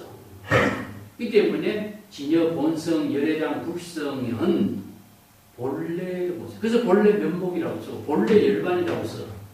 그래서 자성 청량심이라는 것은 본래 이루어진 세계를 말하지 뒤에 만들어진다든가 바뀌어진다든가 그러지 않아요. 그래서 부동, 여여부동이라든가 불변이란 말 써. 불생불멸이란 말 쓰는 거예요. 그래서 이런 경지를 깨달아 체득할 수 있도록 본래로 되돌아가도록 하는 것을 이게 불교가, 대성불교가 환원성의 종교다 이렇게 표현합니다. 이걸 비유를 내가 뭐라 합니까? 숲에서 집으로 표현했죠. 그죠? 오도성도 전부 다 마찬가지. 이게 농주산 꼭대기까지 봄을 찾아갔지만은 봄을 못 찾고 본래 집으로 되돌아가니까 집에 매화나무 가지에 꽃이 피었더라. 이게 환원성의 종교를 시로 읊은 거잖아. 파랑새라고 하는 유명한 유명한 그 노벨상 받은 기곡 있죠. 그 파랑새를 찾아서 뭐 지루지루하고 밑지루가 이렇게 멀리 행복의 상징을 찾아다녔지만은 결국 못 찾고 어디로 갑니까? 집으로 오니까 자기 집에 키우는 새가 파랑새더라는 거지. 이게 바로 서양 사람이 유럽, 프랑스 쪽에 있죠. 그게 동양의 사상을 영향을 받아서 쓴 거야. 이게는 서양에는 사막이라는 것은 외향성입니다. 외향성. 이건 내향성의 종교거든요. 내향성이야. 사막은 외향성이야. 끊임없이 밖을, 사막이라는 것은 인간이 살 수 없는 곳이기 때문에 살 수 있는 공간 오아시스를 찾아서 바깥으로 나아가는 거라. 그래서 유명한 이야기가 뭡니까? 헛걸베리 피리의 모임이라든가 톰 소의 모임 같은 게 뭡니까? 바로 집 밖에 나가는 거잖아요. 네? 모험을 해야 되나? 모험을 해서 새로운 이상향, 낙원, 물이 있는 오아시스를 찾아 나가는 것이다. 이게 바로 이제 개척 정신으로 일어난 거야, 이게. 그 이제 동양의 애가 말을 안 들으면 어땠습니까? 독방에 가두잖아. 외출금. 서양의 애가 말 안 들으면 독방에 가두는 거예요. 감옥에서도. 외출 금지야. 이게 큰 죄인에게 하는 벌인데, 서양의 애들은 외출 금지시키면은 이 외출 못하는 것이 가장 큰 벌이고, 동양에서는 뭡니까? 집 쫓아내잖아요. 해초리 들고 이런 자식이 집 밖에 나가라고. 동양에서는 애들이 큰 죄가 뭐냐? 집에서 쫓겨나는 겁니다. 그게 외출했다 집에 가면은 편안하고 자기 안방에 들어가면 더 편안한 거예요. 그래서 이게 내향성의 종교라. 이게 숲의 종교의 특징이 이런 거예요. 내향성이냐 외향성이냐. 이런 것이 동양 사상과 서양 사상의 종교 문화가 달라요. 이게 종교 문화. 이런 풍토 속에서 이루어진 문화가 바로 불교하고 기독교라든가 이슬람교 같은 사막의 종교는 외향성이 되는 거죠. 회기성이다 이렇게 표현해요. 그래서 서늘하게 등장하는 피부나 나무 잎, 나무 고목, 초목, 풀 모든 사바 세계의 그 세계를 숲으로 표현하는 이런 의미도 이런 상징성의 토대를 두고 있는 거죠. 그래서 동산장계의 화상이 번뇌망념이 없는 깨달음의 세계를 멀고 먼 곳, 풀 하나도 없는 곳, 말리 무촌초라고 했습니다. 풀이 무엇이냐? 바로 번뇌망념의 풀이에요. 번뇌망념이 풀이 없는 것이 바로 어디예요? 말리 무촌초니까 온 세계가 바로 진여 실상의 세계, 제법 실상의 세계 이렇게 표현했으니 번뇌망념이 없는 무일물의 경지가 바로 본래 면목을 깨달아 체득하는 경지. 이제 여기서는 이제 나무가 시들어 메마르고 잎마저 떨어진 수조 연락 열반경에서 설한 그 법문의 토대를 두고 사라나무 껍질, 가지, 잎이 완전히 탈락된 앙상한 고목이 본래의 진실만 남았다. 그게 열애의 진실한 법신은 일체 번뇌망념 피부 탈락의 경지. 이 바로 청정한 본래 불심의 지혜를 표현한 말이죠. 그래서 나무가 시들고 메말라 잎이 완전히 떨어진 아상, 인상, 중생상, 육권, 육진의 모든 대상 경계가 모두 탈락된 본래 무일물의 경지, 진여 법신의 지혜를 비유한 거죠. 그래서 열반경에 일체의 번뇌망념이 탈락해서 불성이 상주하고 혹은 법신이 상주하는 경지를 본유검유라 그래요. 본유검유. 열반경의 그 유명한 개송이죠. 그 내가 전에 소개를 했죠. 그 열반경은 40권이나 되는 그 방대한 경전이기 때문에 대성불교의 그 화엄경, 법화경의 사상을 가장 그대로 이렇게 영향을 많이 받아요. 그래서 법화경 사상에 가장 영향을 많이 받아서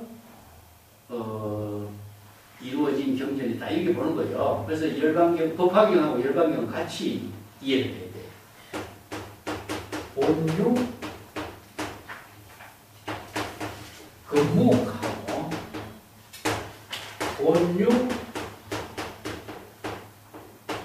금유. 이건 중생을 말이에요. 중생심이고 여기에 본래 부족된 불성을 이렇게 본유라고 합니다. 원래 이체 중생이 원래 불성을 부족하고 있잖아. 이게 본유라. 근데 지금 이 불성이 없기 때문에 중생심이 된 상태에서 번뇌망념이 일어나면 불성이 없잖아.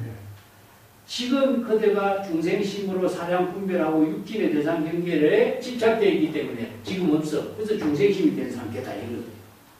그럼 어떻게? 중생이 발심해야 되겠죠. 발심 수행하면은 어떻게 돼요? 원래 있는 불성이 지금도 발심 정각을 통해서 지금도 있어. 그 부처라. 그렇기 때문에 중생과 부처와 마음은 차별이다. 이런 환경의 법문을 토대로 해서 이런 개성이 이루어진 거예요. 그런데 차별은 없는데 지금 시절 인연에 따라서 불성을 관찰해서 깨달아 체득하면 부처가 되고, 지금 시절 인연에 따라서 대상경계를 의식하고 분별하면 중생이 되어버린 거예요. 그게 언제 이루냐? 지금이라는 시간 속에. 그래서 지금을 본유라고 하는데, 예? 자, 이걸 이제 중국 사람들은 본래라고 할 수 있어요. 본래. 본래라는 것은 지금이다.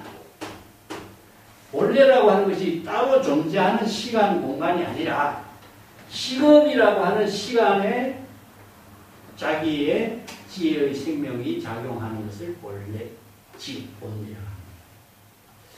이런 표현들이요. 본래라고 하는 것은 존재하는 세계가 아니다. 본래 부존이다. 본래 지금. 이런 말씀. 참 재미난 표현들이죠. 이제 이런 방편법문을 사유를 해야 돼요. 이게 본래라고 하는 말을 지금이라는 말로 했을 때 지금력이 자기 본분사로 연결되잖아. 시절 인연에 따른 지금력이 자기 본분사의 발심 수행으로 진여심의 지혜로 이루어진 세계가 바로 본래가 돼요. 본유, 금유가 돼요. 본래가 돼요. 자, 이런 법문들을 토대로 해서 이런 법문들을 쓰라고 있습니다. 그래서 이제 신실한 법시는 피부 탈락된 경지. 이게 일본의 유명한 도겐 선사는 신신탈락이라고 그래요. 자선을. 자선은 신신탈락이다. 이렇게 표현해. 이야, 그래서 나도 이게 맨 처음에 일본에서 공부할 적에 왜 자선이 왜 신신탈락인가?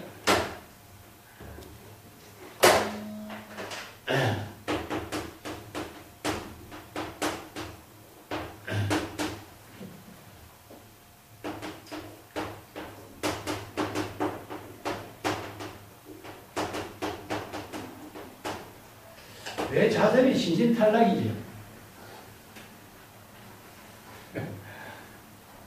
근데 자선 수행으로 우리가 생각하잖아요. 그죠?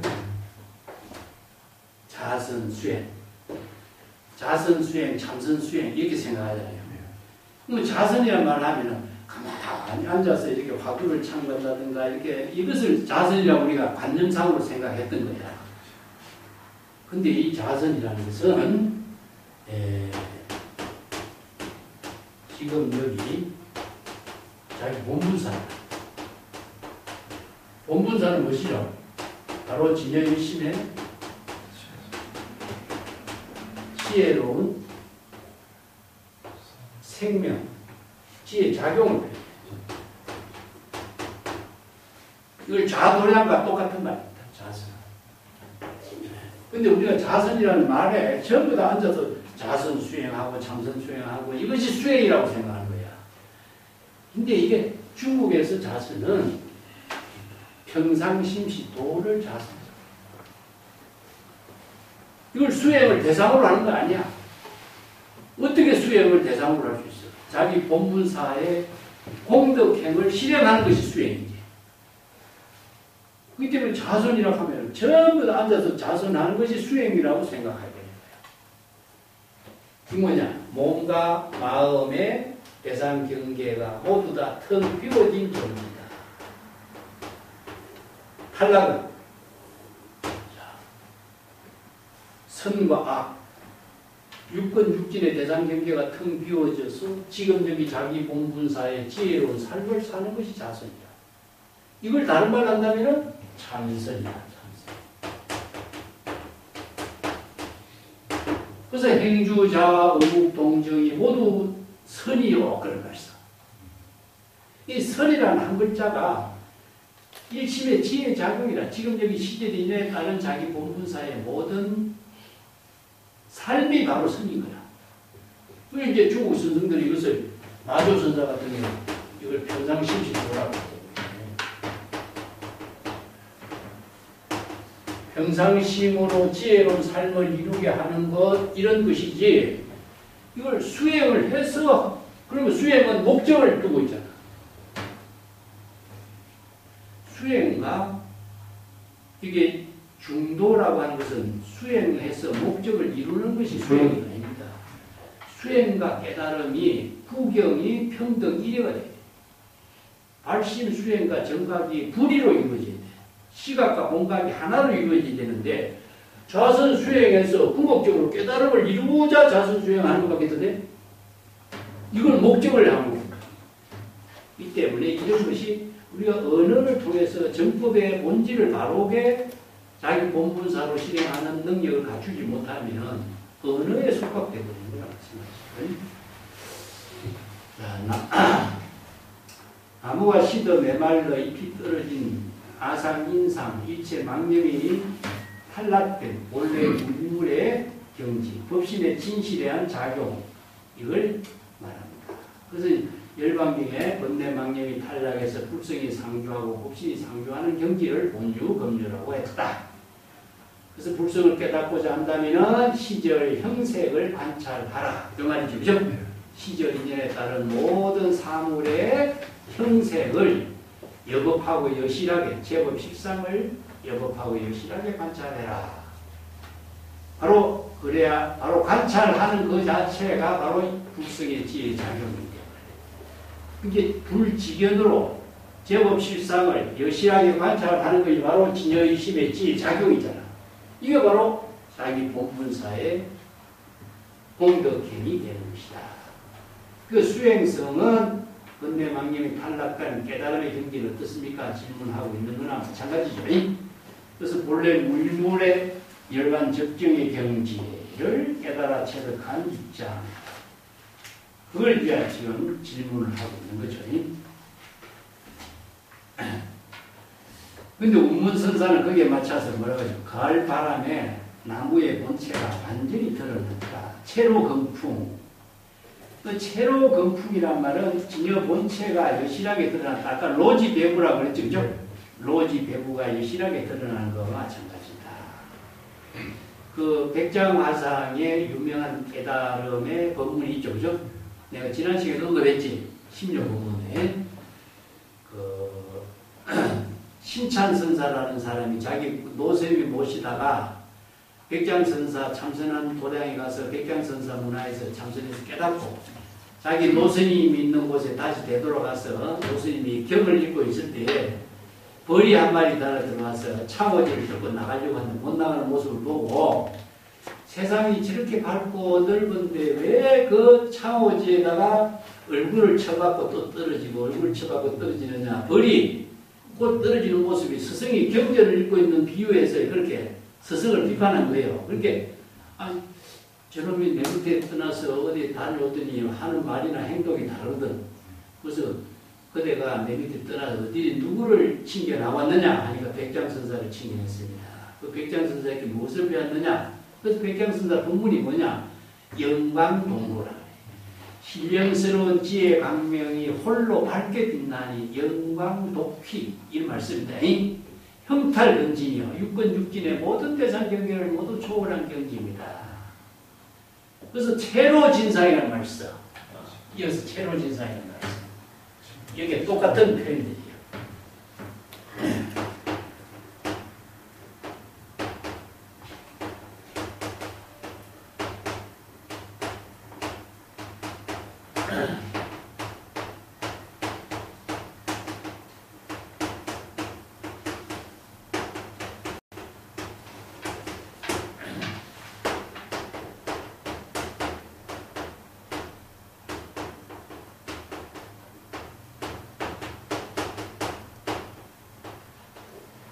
이 진상은 바로 진여의 실상을 말합니다. 채로 아까 채로 건풍이란 말 나왔죠. 그죠? 가을 바람에 진여 본체가 여실하게 드러났는데 바로 진상이 여실하게 드러났다. 이게 내가 아까 로지 배구와 같은 거예요. 로지에 자성, 청정심, 진여, 본성이 배고를 표현해.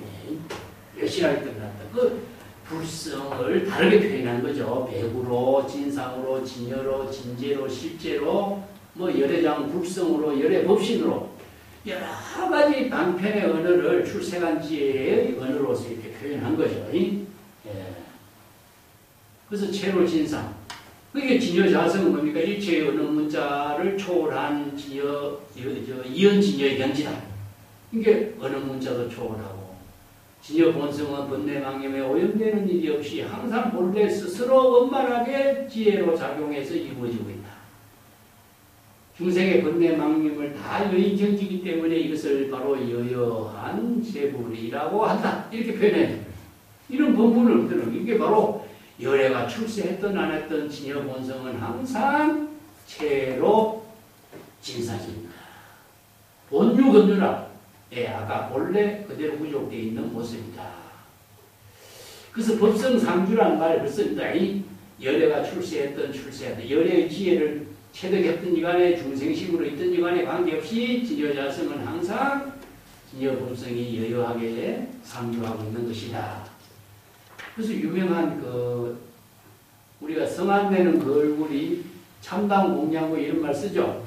이거 바로 이제 중국의 유명한 무착선사의 개송이거든요. 송도성전에 전하는 성안내는 그 얼굴이 참담 공양. 이거 오늘 선생님이 이렇게 번역하는데 면상무진의 공양고에 이런 말 써요. 얼굴에 썩내는 모습이 없는 것이 진실한 공양보다 공양의 도구다. 이 공양은 우리가 바로 제불에 공양하는 것이니 법신으로서 지혜로 작용하는 공양을 말해.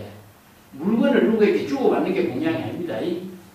바로 자성삼보로서 이루어진 공양을 말합니다. 입으로서 화내는 일이 없이 바로 미묘한 향기를 표하는 것이고, 마음속에서 썩냄이 없어야 진정한 법보를 이루고 번뇌망념과 대상경계에 속박되지 않는 것이 바로 진실한 진상이다. 일체의 번뇌망념에 오염되지 않는 상태가 진상이다. 그래서 진상이란 말이 중국 선성들이나 선어록에서 자주 써요. 이걸 다른 말로 한다면 진여, 진재, 실상, 법상, 우리가 법성 이런 말도 전부 다 불성과 같은 말을 씁니다. 그래서 이런 법문을 이제 드러나지 않는 체로건풍이라는 말과 똑같은 말입니다. 중국 철학의 오행은 가을이 금으로 표현하고 있기 때문에 건풍은 추풍을 말합니다. 임재록에도 가을 바람이 옥피를 불면 그 소리를 누가 알아듣는가? 이 지음이 아니면은 알아들 수 없다. 이런 표현이에요. 그래서 우문은 낡은 피부가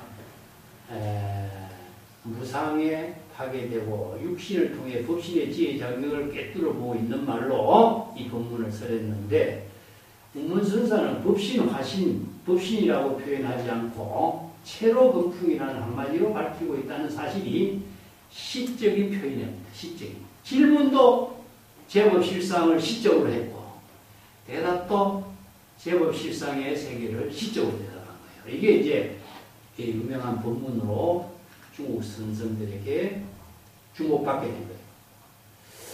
가을 바람에 나무 본체가 숨김없이 드러난 것처럼 일체 망념을 초월한 진여법신의 지혜가 여급하게 드러나서 가을 바람에 법음으로 울리고 있다. 자, 여기에서 몸과 마음까지도 탈락된 경지, 바로 진여법신의 지혜가 여유하게 작용하고 있는 세계를 표현합니다. 그래서 원어 선사는 여기에 착을 어떻게 했느냐면, 하늘을 떠받치고 땅을 버티고 있다. 이렇게 표현해요. 천지 가운데 가을 바람인데 감추고 있다는 말이 무슨 말이냐. 하늘을 떠받치고 있다. 이런 말을 우리가 한다면 동산양계선사의 본문이 나오죠. 그죠?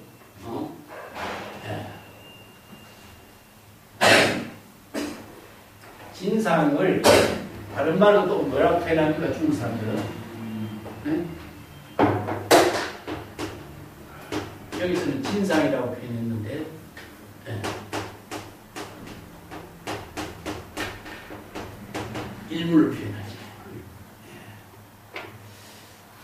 원래 무일물이란 말이 나오죠. 이게 무일물 중에 무진장이라고 해서 그죠?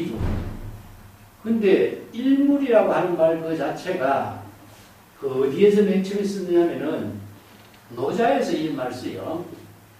노자 425장에 유물혼성이란 말이 나와. 어떤 한 물건이 있는데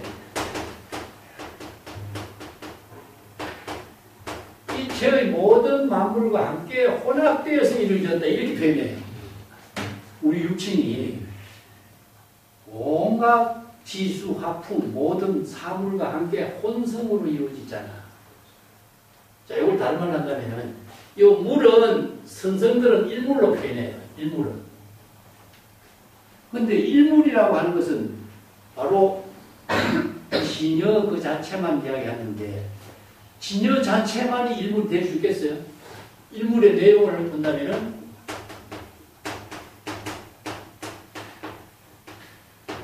신심이의 입장이잖아. 그렇기 때문에 어떤 물건이 있는데 혼성으로 이루어진대. 신심이려로 몸은 되고 진, 수,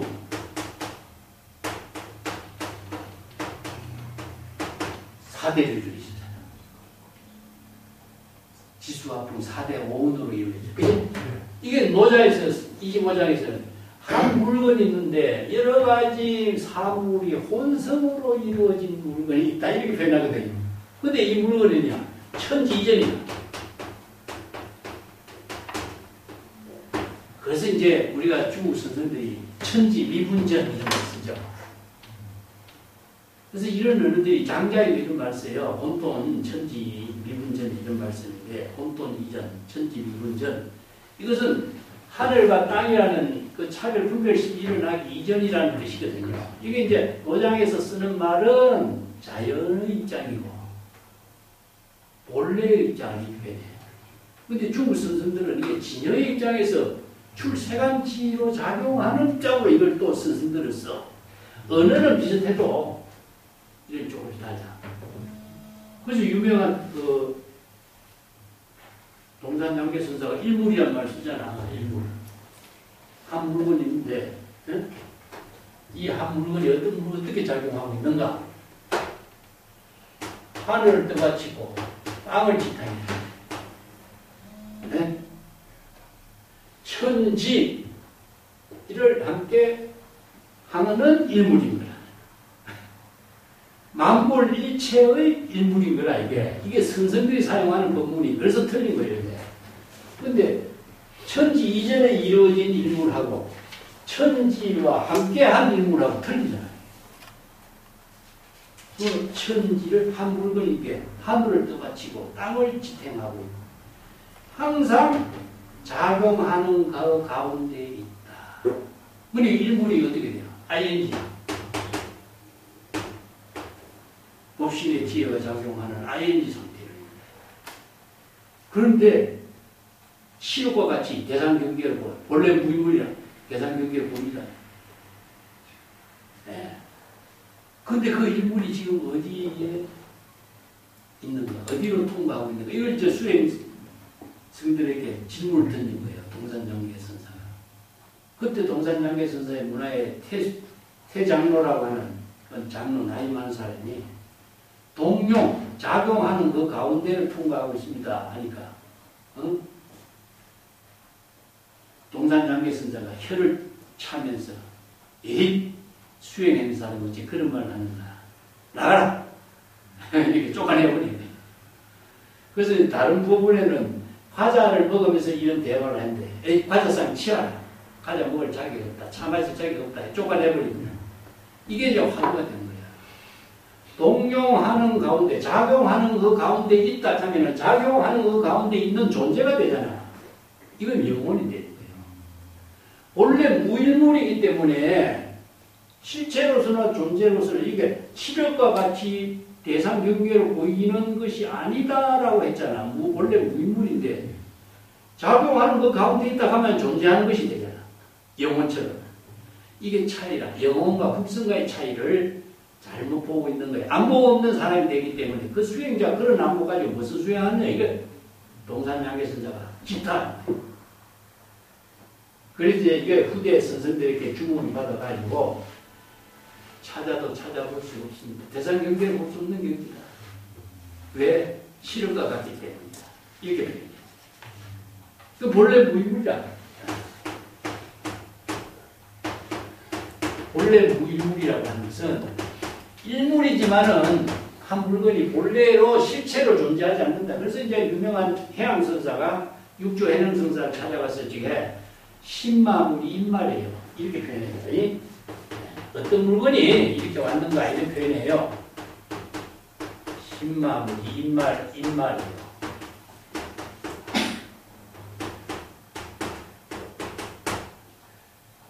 어떤 물건이 이렇게 찾아왔는고 이렇게 설사 일물 적부정입니다. 이렇게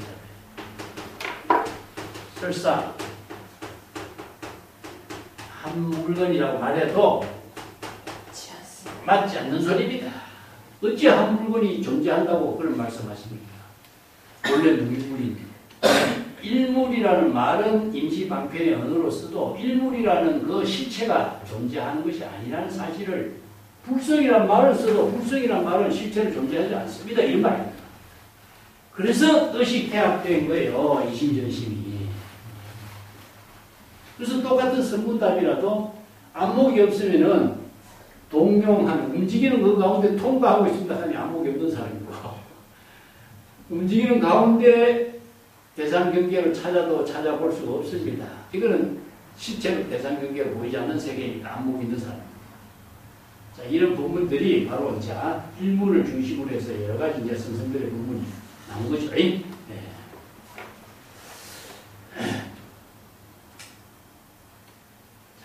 문선사가 체로건풍이라고 하는 말, 이것은 이제 이렇게 이해하고 개성으로 넘어갑시다. 개성에 그 문비유종이요, 답역 유동이요. 이 동자 같은 동자입니다. 이 유자는 어떤 곤갑 곤유자라고 하는데 이것은 천자와 같은 의미예요. 이 때문에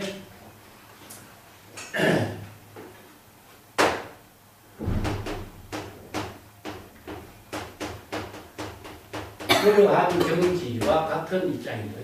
이 때문에 유동 같은 입장이죠. 같은 경지다. 같은 입장이다. 그런 표현이에요. 질문에 이미 종지가 있고 대답 역시 질문과 같이 종지로 대답한 것이 같다. 이런 표현이에요. 유동. 이건 동자와 같은 거예요. 이거는. 이 글자는 동자와 같은 글자를 이렇게 한자를 이렇게 써요. 이게 수행성의 질문이 불법의 종지를 가지고 질문을 했고, 운문선사 대답도 종지로 대답했는데, 그게 뭡니까? 바로 체로, 진여 본체가 여실하게 지혜로 작용하는 실상, 그것을 질문했고, 그것에 대한 대답이다. 그런 표현이죠. 그래서 질문 속에 종지가 있고, 나무가 시들고 낙엽이 떨어지게 어떻습니까? 이런 것은 이제 종지를 갖고, 진여 법성의 실상을 갖고 질문한 것이다. 그런 표현이죠. 그런데 운문선사는 그 설두의 이 개성에 대해서 그 수행성이 질문한 그 종지의 입장을 정확하게 판단하고 운문선사가 대답을 했다. 그래서 담역 유동이요. 이렇게 유자라고 하는 것은 같은 경지다. 이런 표현입니다. 이 대답 역시 질문자와 같은 종기로 대답했다. 체로공풍이라는 말을 대답으로 표현합니다. 그 진여법성은 진실, 실제, 본래 면목은 불이체의 경지이다. 그래서 원어국권선사는 법성을 이룬 무이상 제법부동 본래 적이죠. 그죠? 예, 진여법성, 진실은 어찌 두 가지가 있을 수가 있겠는가. 종지와 종지가 불이일체 또 지연동지로 질문한 거와 대답한 경지가 같은 경지다. 이런 표현이에요. 그래서 종을 치면은 종을 치는 사람의 힘에 따라서 종의 울림이 나누어지는 것을 영향이라고 해요. 종 치는 사람의 힘이 어느 만큼 가미됐느냐에 따라서 종 소리의 울림이 그게 반영되고 있는 거예요. 이렇게 같은 질문에 맞추어서 질문이 뛰어났기 때문에 그 울림이 그 대답으로서 크게 작용하고 있는 대답을 제시해온다. 이런 표현이죠. 그래서 질문자의 공적이 헛되이 베풀어진 것이 아니다. 대답 역시 헛된 대답이 아니다. 이런 표현이에요. 그 다음에 삼구갑변이요 일촉요공이다. 삼구라고 하는 것은 문선사의 본문이요. 그 일구로 대답했는데 일구의 대답이 삼구로 판단할 수 있는 능력을 모두 다 갖춘다. 이런 표현이에요. 문선사의 그 본문이 삼구 본문이 있어요. 삼구 본문에 무엇이냐면 일구 가운데 삼구를 갖춘다는 거예요. 일구 중에 삼구가 다 부족했다. 이런 표현이에요. 그러니까 한마디 문선사 본문 가운데 삼구가 갖춘데 삼구의 갖춘 특징이 무엇이냐면 함의 뚜껑하고 함하고 이것이 분리로 된 거죠. 합치된 거예요. 그러니까 또 질문자 그 여법학에 불이 본문으로 이루어진 세계를 함의 뚜껑하고 함이 딱 뚜껑과 함이 딱 하나로 마주치는 것을 말해요. 이것은 이제 함계 근본이라고 표현해요. 천지가 하나가 딱 이루어진 것처럼. 그 다음에 중류절단이라고 하는 것은 뭐냐? 중생심의 번뇌망념을 차단시키는 구가 있어요. 그래서 중생심의 번뇌망념을 차단시키고, 중류로 차단시킵니다. 바로 지혜를 깨달아 체득하는 것이고, 세 번째는 무엇이냐? 수파충랑이라고 하는 것은 이제 파도에 따라서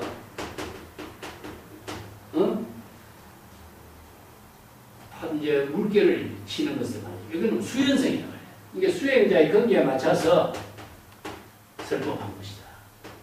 이게 한마디의 일구의 본문들 이 세 가지를 모두 갖추어서 운문선사가 대답한 것이다. 그래서 삼구가 일구가 불의로 이루어져 있다. 인재선사도 일구 중에 삼구가 있다는 말을 쓰죠. 그죠? 이걸 삼구라고 하는 것은 다른 말로 한다면은 뭐 최상용이라고도 쓰고 불법성이라고도 쓰고 예정에도 쓰고 다 쓸 수 있어요. 그러니까 일심의 지혜 작용이 불법성 삼보로 작용하겠다든가 아니면은 불의 법문으로서 중생의 망념을 차단하고 근기에 맞추어서 여법설법한다, 여시설법한다 이런 법문을 포용한 거죠. 그래서 이제 일심이 만법이고 만법이 기일한 경지 이런 경지로 운문선사의 대답이 뛰어났다. 그리고 또 운문선사의 대답은 일촉요공이요. 일촉요공이라는 것은 한 화살이 멀리 허공을 지나갔다. 이런 표현인데 이게 중국 선성들의 어록에 많이 등장하는 것이 뭐냐. 화살이 신라로 지나갔다. 이런 말이에요. 화살이 신라로 지나갔다는 것은 자치나 흔적이 없다는 뜻이죠. 그죠? 이건 뭐냐. 방편 법문이 몰종적이다. 자치나 흔적도 없이 시절인연의 본분사로서 입구의 본문을 삼구로 해통시켜서 자치나 흔적도 없이 채로 금풍이라는 본문으로서 제시했다. 그래서 일체의 응구, 운문선사의 응구를 다 어느 문자의 대상 경계를 상실하고 지혜로 깨달아 체득한 묘용으로 실행해야 된다. 이런 표현입니다. 그래서 운문선사도 이런 부분들을 설하고 있는데 오늘은 생략하고 또 대야해 양표 삽산이요. 이건 뭐냐면은 큰 들판. 자, 이 큰 들판하고 장천해 소우몽몽이요. 그 큰 들판에는 그 싸늘한 가을 바람이 이렇게 불어오고, 이 삽삽이라는 것은 이제 그 바람이 이렇게 싸늘하게 부는 표현들이에요. 그 양표라고 하는 말은요, 이게 쌀쌀한 가을 바람, 이런 의미죠. 시절 인연에 따른 그런 환경에 토를 바람으로 베깁니다. 그 다음 하늘, 먼 창봉에는 가랑비가 촉촉하게 가을에 내리는 비를 가랑비라고 하죠. 촉촉이 내린다. 이런 표현들이에요. 그래서 운문선사가 체로거풍이라고 이렇게 대답한 그 말은 신여실상, 진상의 근본 의미를 깨달아 체득하도록 이제 이런 시절 인연의 가을 들판 바람, 또 가을에 내리는 비, 그 시절 인연의 북성을 깨닫고 산 다음에 시절 인연의 형색을 관찰하라 그랬죠. 그죠? 이 개성으로서 이런 법문을 오늘 국건 설두선사가 이렇게 대신해서 이렇게 읽고 있어요. 이것은. 자, 그 뒷구절은 군불견가, 그대는 보지 못했는가, 이건 견자는 깨달아 체득하지 못했는가, 이런 표현입니다. 들어보지 못했는가도 되고, 소림구자 미기객이 정이웅이 일총총이요. 이 소림구자라는 것은 소림, 숭산 소림사에서 오랫동안 자선명백한 달마대사죠. 근데 미기객은 무엇이냐? 인도 사람인데 인도의 본래 집으로 되돌아가지 못하고 중국에서 살고 있는 달마대사를 말하고 있습니다. 근데 웅이산 한 기슭에 고요히 살고 있었다. 웅이산이라고 하는 것은 그 소림사가 있는 달마대사가 죽은 묘가 있는 거예요. 그렇기 때문에 이것은 소림사, 웅이산 가는 것은 달마대사가 중국 땅에서 그 인도로 돌아가지 못하고 9년 동안 몇몇 자선, 자보량, 자선은 자기 본문사라고 했죠. 자기 본문사의 시절인연의 본문사의 삶을 살았던 모습이다. 달마가 오랫동안 본래로 자기 본국으로 되돌아가지 않고 선종, 그 천고의 종풍인 일심의 법을 종지로 제시하는 일을 본문사로 하고 시절인연에 맞춰 삶을 영업하고 여실하게 사는 것을 이렇게 표현한 거죠. 이제 요 구절은 설두선사가 달마대사가 이렇게 삶을 실행한 일심의 법을 본문사로 실행한 것을 바로 진여실상이 이체의 모든 대상 경계를 초월해서 여여하고 여급하게 작용하는 그 세계, 체로거풍의 세계에 맞추어서 이 법문을 개성으로 쓰라는 거예요. 이것은 이제 그 위의 개성, 내 개성은 이 본체의 개성이고, 큰 들판에 찬바람이 삽살하게 불고 가을 하늘에는 가랑비가 내리고 소림사의 달마대사가 고향으로 돌아가지 못하고 시절인연의 본문사로서 살고 있는 모습, 이것 자체가 바로 체로건풍의 실상을 표현한 설두중현 선사의 법문이다. 이렇게 보면 됩니다. 자, 오늘 여기까지 합시다.